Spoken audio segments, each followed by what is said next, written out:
Hello friend, welcome to maths की नई दुनिया। आज के इस वीडियो में हम लोग करेंगे साइंस के एक चैप्टर जो बहुत ही इम्पोर्टेंट चैप्टर है और इस चैप्टर से जो है कि हमेशा क्वेश्चंस पूछे जाते हैं।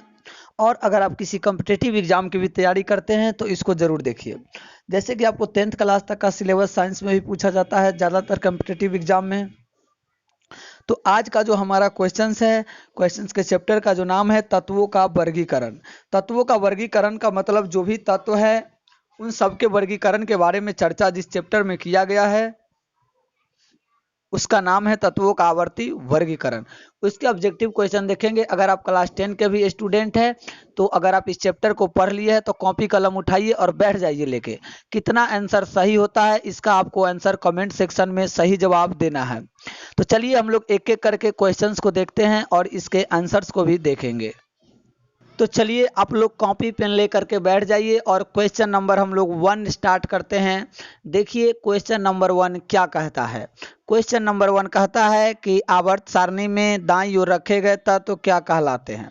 तो देखिए ये है आवर्त सारणी और आवर्त सारणी का दायां भाग ये है बायां भाग और बीच में एक होता है। तो देखिए आवर्त सारणी के दायां का मतलब है इधर वाला। तो इधर आपको पता है जब आवर्त सारणी देखिएगा तो इधर क्या होता है, इधर धातु है ज़्यादा, इधर अधातु है ज़्यादा और बीच वाला लाइन उपधातु है। अब वर्ग 3 से लेके 12 तक संक्रमण तत्व है।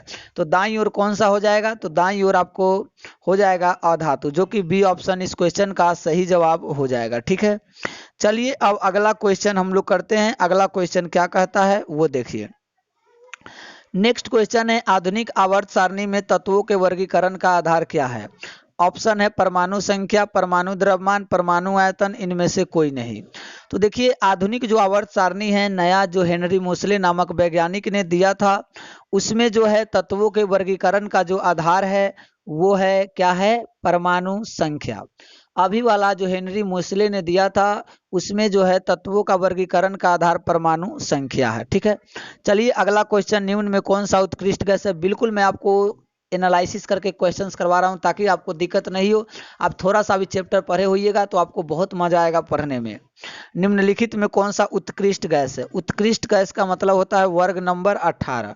इसी को कहते हैं अक्रिय गैस, इंग्लिश में कहते हैं इनर्ट गैस। तो बताइए इसमें से कौन सा तत्व 18 ग्रुप में क्या है। तो देखिए 18 ग्रुप में होता है helium, neon, argon, krypton, जेनन, red. ठीक है, helium, neon, argon, krypton, जेनन, radon. तो देखिए इसमें से आर्गन है जो कि सी ऑप्शन है और आर्गन क्या हो जाएगा, तो आर्गन हो जाएगा आपका 18 नंबर यानी कि उत्कृष्ट तत्व।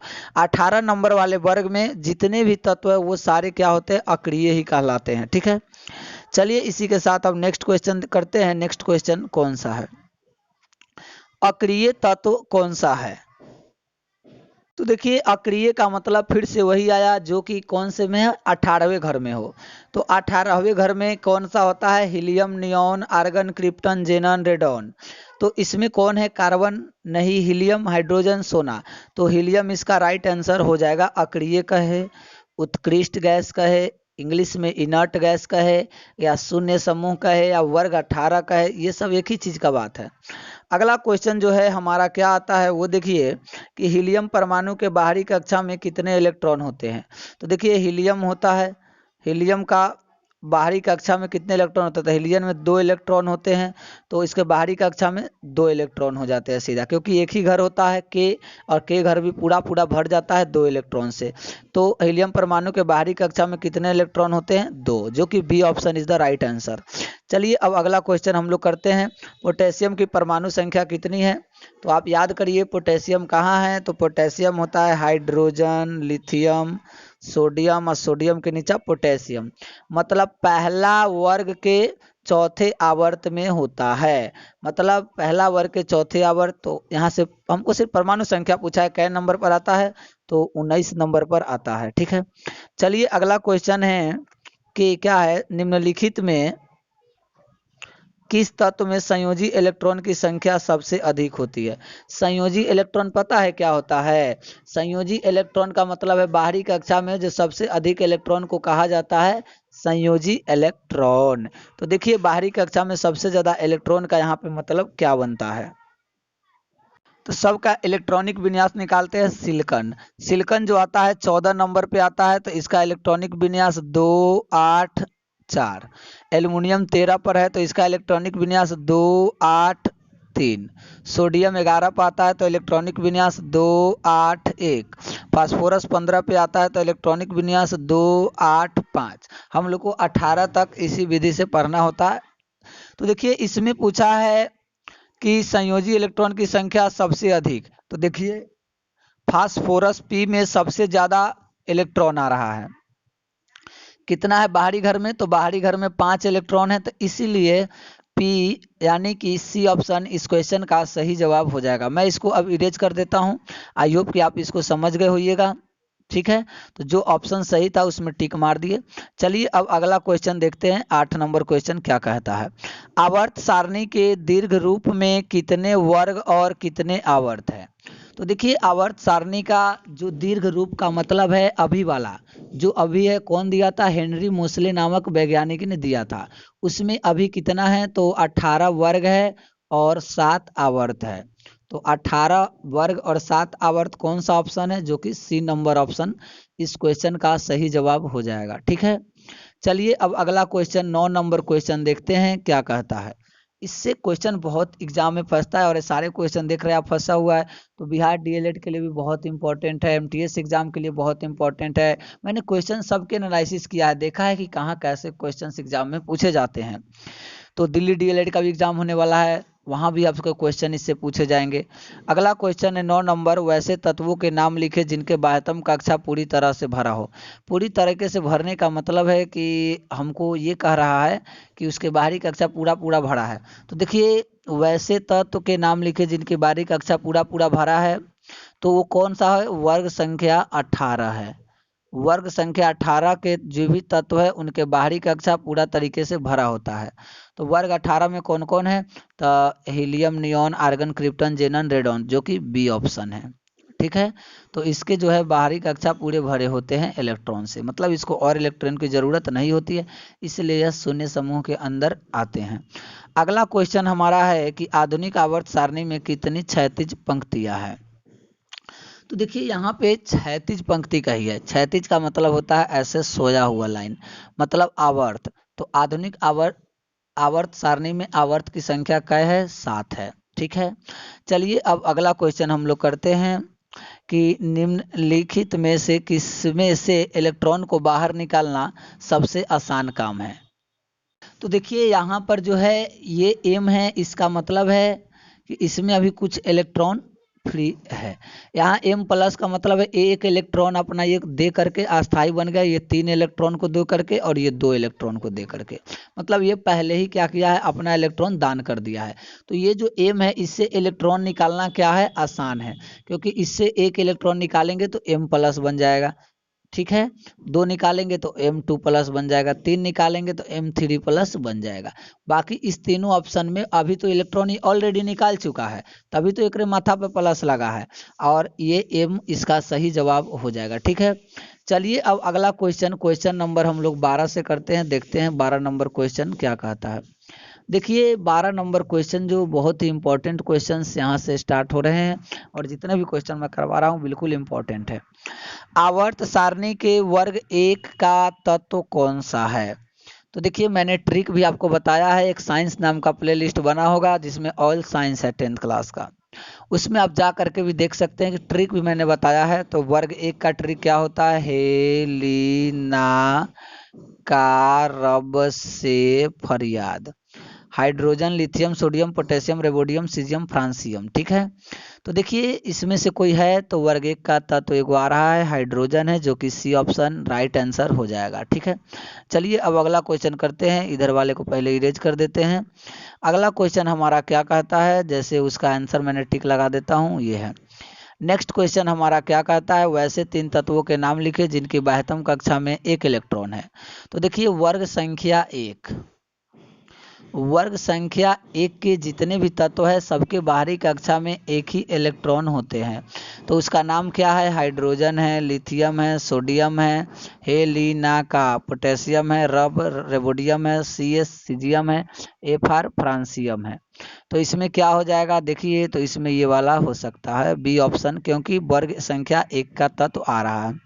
चलिए अब अगला क्वेश्चन हम लोग देख लेते हैं, इसको मैं टिक लगा दूं आंसर। नेक्स्ट क्वेश्चन हमारा क्या कहता है, आवर्त सारणी में उदग्र स्तंभ को क्या कहते हैं। अभी थोड़ा देर पहले आपने देखा है क्षैतिज कतार, तो क्षैतिज कतार को क्या कहते हैं, आवर्त कहते हैं। उदग्र स्तंभ का मतलब है ऐसे वाला लाइन क्या कहलाता है, तो ऐसे वाला लाइन वर्ग कहलाता है, जो कि 14 का बी ऑप्शन सही जवाब हो जाएगा। ठीक है, चलिए अब 15 नंबर क्वेश्चन को देखते हैं। 15 नंबर क्वेश्चन क्या कहता है, निम्नलिखित में किस आवर्त में 18 तत्व रहते हैं। तो देखिए पहले आवर्त में 2 तत्व है, दूसरे में जो है 8 है, तीसरे आवर्त में भी 8 तत्व है, उसके बाद तीसरे के बाद चौथे में 18 है, पांचवे में 18 तत्व है, छठा में 32 है, और सातवां ऐसा किताब में अपूर्ण दिया गया, लेकिन अब जैसे अब नया वाला जो पीरियोडिक टेबल आ रहा है उसमें सातवां भी पूरा हो गया है। तो 18 तत्व किस में है आप बता सकते हैं कि 5 में है और 4 में है। तो यहाँ पे ऑप्शन में तो 5 है नहीं, चतुर्थ है, मतलब सी ऑप्शन इसका सही जवाब हो जाएगा। ठीक है, तो सी ऑप्शन हो गया 15 का, और मैं इसको मिटा देता हूँ। देखिए 15 का क्या हो जाएगा, कहाँ गया 15, हाँ सी नंबर। चलिए अगला क्वेश्चन हम लोग करते हैं, क्या होता है आवर्त सारणी के 7 ए तत्वों के क्या नाम है। तो देखिए 7 ए मतलब ये है जो कि क्या है 17 नंबर वाला है, और 17 नंबर वाला वर्ग को क्या कहते हैं, हैलोजन फैमिली कहलाता है। उसमें कौन कौन सा तत्व है 17 नंबर में, तो fluorine, chlorine, bromine, iodine, एस्टेटिन। Trick क्या है, फिर कल बाहर आई आंटी, बिल्कुल उसका ट्रिक भी मैंने नीचे के वीडियो में आप लोग को डाल दिया है, आप चाहे तो वहां से देख सकते हैं या प्ले लिस्ट से भी देख सकते हैं, जहां से आपको मन करे, जैसे मन करे आप जरूर देख लीजिए। ठीक है, चलिए अब अगला क्वेश्चन हम लोग करते हैं। अगला क्वेश्चन क्या कहता है, 17 नंबर क्या कहता है। 17 नंबर कहता है कि आवर्त सारणी में बाएं से दाएं जाने पर प्रवृत्तियों के बारे में कौन सा कथन गलत है। तो देखिए तत्वों की धात्विक प्रकृति घटती है, संयोजकता इलेक्ट्रॉन की संख्या बढ़ जाती है, परमाणु आसानी से इलेक्ट्रॉन त्याग करते हैं, इनके ऑक्साइड अधिक अम्लीय हो जाते हैं। तो देखिए मैं आपको बताता हूँ क्या होता है कि तत्वों की धात्विक प्रकृति जो है घटती है, यह बात बिल्कुल सही है, और अधात्विक बढ़ती है, क्योंकि आवर्त सारणी में अगर आप दूसरे तीसरे आवर्त में बाएं से दाएं जाएंगे तो धातु की संख्या घटने लगेगी, अधातु बढ़ने लगता है। संयोजकता इलेक्ट्रॉन की संख्या बढ़ जाती है, बिल्कुल सही बात है। अगला है परमाणु आसानी से इलेक्ट्रॉन का त्याग करते हैं। भाई साहब तो उन्हें जाने पर बाएं तरफ जाने पर तो आधातु आता है, आधातु कहीं क्या करेगा, आसानी से इलेक्ट्रॉन देगा, वो तो खुद लेने के चक्कर में रहता है। इसीलिए जो है ये वाला ऑप्शन गलत है, और गलत ऑप्शन को ही चुनना था, मतलब सी ऑप्शन सही है। ऑक्साइड अम्लीय हो जाते हैं, क्योंकि अधातु के ऑक्साइड अम्लीय ही होते हैं। ठीक है, चलिए अब अगला क्वेश्चन हम लोग करके देखते हैं। अगला क्वेश्चन हमारा क्या कहता है, उसको थोड़ा देख लेते, कहाँ गया अगला, यहाँ से। एक अणुसूत्र परंतु विभिन्न संरचना सूत्र वाले क्या कहलाते हैं। तो देखिए अणुसूत्र एक रहेगा, संरचना सूत्र अगर अलग अलग रहता है तो ऐसे को हम लोग समावयवी कहते हैं। क्या कहते हैं, समावयवी। और जो घटना प्रदर्शित करता है, मतलब जैसा पिक्चर बना के देता है, वो समावयवता कहला देता है। ठीक है, नेक्स्ट क्वेश्चन है, सोना की परमाणु संख्या कितनी है। तो देखिए मैं आपको बता देता हूँ, सोना की परमाणु संख्या 29, 89, 39, 79, 79 होता है। ठीक है, अगला क्वेश्चन है, ऑक्सीजन की संयोजकता कितनी है। तो मैं आपको बता दूं ऑक्सीजन की संयोजकता, तो ऑक्सीजन की परमाणु संख्या 8 होती है, इलेक्ट्रॉनिक विन्यास 2,6 होता है, बाहरी घर में 6 इलेक्ट्रॉन है, इसको 2 इलेक्ट्रॉन की जरूरी है, नहीं तो 6 इलेक्ट्रॉन देने की जरूरत है, तो ये 2 इलेक्ट्रॉन लेने की चेष्टा रखता है, इसीलिए ऑक्सीजन की संयोजकता क्या हो जाती है, 2। ठीक है, चलिए 21 नंबर क्वेश्चन को तो थोड़ा डिसमैच कर दिया है, और 21 नंबर क्वेश्चन हम लोग यहाँ से भी कर सकते हैं। 21 नंबर क्वेश्चन यहाँ से देखिए, 21 नंबर क्वेश्चन से 26 नंबर हम लोग अभी भी कर लेते हैं। 21 नंबर क्वेश्चन है, एक XXCl2 XXCl2 एक क्लोराइड बनाता है, ठीक है, जो एक ठोस है जिसका गलनांक अधिक है। आवर्त सारणी में यह तत्व संभवतः किस समूह के अंदर आता होगा? तो देखिए यहाँ पर ये 2 है, ये 2 किसका आता है? ये x का संयोजकता। तो हमें एक ऐसे तत्व की खोज करनी है जिसकी संयोजकता 2 होगी, तब ना इसका संयोजकता इसको ट्रांसफर होता है। Cl का संयोजकता 1 होता है तो 1 यहाँ है। तो ऐसा तत्व खोजिए जिसका संयोजकता 2 है। सोडियम का 1 होता है, एल्युमिनियम का 3 होता है, सिलिकॉन का 4 होता है, मैग्नीशियम का संयोजकता 2 होता है। तो मैग्नीशियम इस क्वेश्चन का सही जवाब हो जाएगा, ठीक है। चलिए अब नेक्स्ट क्वेश्चन देख लेते हैं। नेक्स्ट क्वेश्चन क्या कहता है कि आधुनिक आवर्त सारणी की क्षैतिज कतारें क्या कहलाती है? अभी मैंने आपको बताया है क्षैतिज कतारें क्या कहलाता है। तो 22 नंबर क्वेश्चन का आप जवाब आप अपने कमेंट सेक्शन में दीजिएगा, और मैंने आपको कॉपी भी दिया है, ध्यान रखिएगा। उसी कॉपी में आपको आंसर भी लिखना है कि कितना आपका सही होगा। हर दिन मैं कॉपी लेने के लिए बोल देता हूँ, ठीक है। चलिए अगला क्वेश्चन है कि प्रत्येक आवर्त का अंतिम सदस्य क्या है? तो देखिए प्रत्येक आवर्त, जैसे मान लेता हूँ आवर्त 1 है, 2 है, इसमें हाइड्रोजन है, इसमें हीलियम है, इसमें लिथियम है, अंतिम क्या है? नियॉन है। तीसरे आवर्त में सोडियम से स्टार्ट है और कहाँ पे गया है? आर्गन पे। तो हर एक आवर्त का अंतिम जो तत्व है वो क्या है? अक्रिय गैस या निष्क्रिय गैस है। तो इस तरीके से हम कह सकते हैं। 23 का सी ऑप्शन सही जवाब हो जाएगा, ठीक है। अगला क्वेश्चन है अक्रिय तत्व कौन है? तो इसका भी आंसर 24 का भी आंसर आपको कमेंट सेक्शन में देना है। मैंने अक्रिय बता दिए जो 18 नंबर वाले घर में आते हैं। अगला क्वेश्चन है कि आधुनिक आवर्त सारणी में कौन सा आवर्त अभी तक अधूरा है? तो 7वां आवर्त किताब के अनुसार अभी तक क्या है? अधूरा है, ठीक है। चलिए अब अगला क्वेश्चन हम लोग देते हैं। अगला क्वेश्चन क्या कहता है वो हम लोग देख लेते हैं। अगला क्वेश्चन है आवर्त सारणी के किसी वर्ग में ऊपर से नीचे आने पर तत्व का धातुई गुण क्या होता है? बढ़ता है, और बाईं से दाईं जाने पर घटता है। काहे कि बाईं से दाईं में तो इन्हें धातु है और इधर क्या हो जाता है? अधातु हो जाता है। इसलिए बाईं से दाईं जाने पर धातु गुण बढ़ता है और ऊपर से नीचे आने पर धातु गुण बढ़ता है। तो मैं ऐसा करता हूं कि यह वीडियो आप लोगों को पसंद आया होगा, तो प्लीज़ वीडियो को लाइक करिएगा, चैनल को सब्सक्राइब कीजिएगा, दोस्तों को शेयर कीजिएगा। Thank you watching for this. आपसे मैं मिलता हूं अगले वीडियो में। आप लोग जरूर चैनल के वीडियो को विजिट करके आप बहुत कुछ सीख